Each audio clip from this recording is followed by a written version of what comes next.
Jom.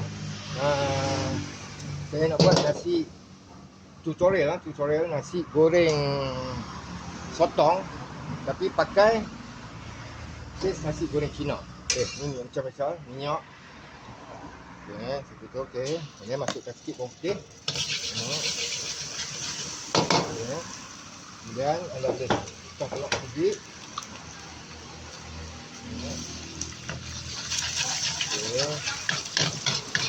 Minyak boleh cukup rasa.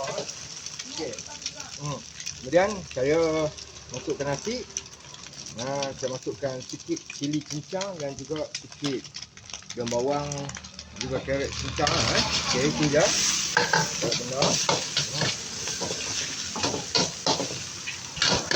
Dan sayur ni ikut cita rasa lah, masing-masing.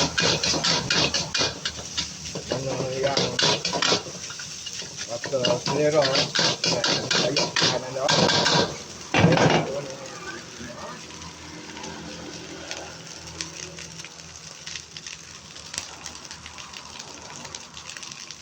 Dan ni saya masukkan paste nasi goreng Cina.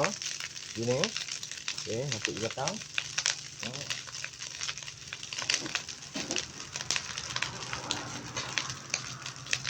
Dan saya masukkan sotong.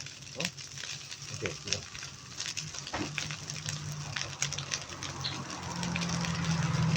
Itu gaul saja. Ini sotong. Jadi ini dah siap.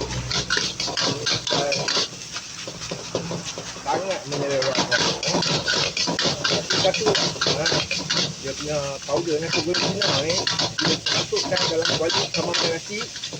Bau dia naik. Allah Akbar. Memang sangat menyelerakan. Dan saya goreng pun dengan api yang agak mahal. Sebab saya tunjuk kepada anda bagaimana cara penyediaan nasi goreng sotong menggunakan powder nasi goreng Cina. Tadi kalau anda nak masukkan udang ke, ayam dan itu dah.